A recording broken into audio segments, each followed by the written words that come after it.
مادرای غریب خودمونم غریبیم карантин داریم همه قدر حرکت کردیم نویستیم نیچی برومد میخونم گریه نکن مادر جان که من غریبم گریه نکن موی سفید تو بمیرم ملکی غریب عذاب و رنج مانند زندان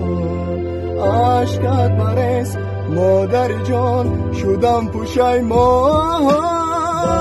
غریبی من برم خونه یاد کردم نوازشوی او چجون من سیلایی دستوشا شیرین سخنوشا غریبی نکشته او چم آرزوهاشا من برگردم مرم برم خونه عملی گردان و مرزوهای او چجون من خومتی خمشه روز کنم پشی همسایه ها غریبی تو نامردی تو که من در کوچه ها میگردم لباس های کندگی قطی ای خدا چم گریه دارد نگاه نکردی نرزانش کاشم مستجا گردان دوهاش ای خدا قوتش ده برگردان بچه جانشه ای کاش میخوندم 4 سالی دیگرم کاش میگرفتم دختری همسایه را کاش که میرفتم خدمت وطن من میکردم و بود در غریبی نمیگشتم خاروزا گریه نکن مادر جان که من غریبم گریه نکن موی سفید تو بمیرم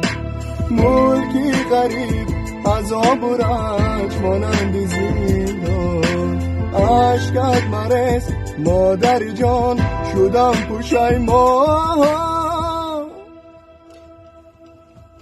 3 سال با اومده که یا تنگا کنم کور دختری همسایه را بگیرم در کنور طاقتی خونن که و گپ شنوی در بدر یکی میفهمم دختری همسایه توقی بسر اورم رفت ای قفوی زندگیش غریبی که نامردی اورم ای مدور کدی کور کدی خاطره های کودکی مونه بس غریبی من میرم خانه دست بیلت اوچه بچه جان تبین میام ایرپورت میگن که کرانتین رسو محکم هموطنام همش در غم لعنت به غریبی و ویروسم کرانتینم و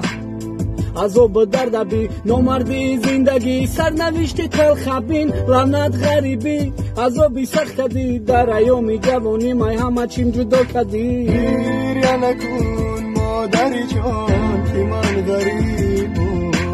گریه نکن موی سفید تو بمیرم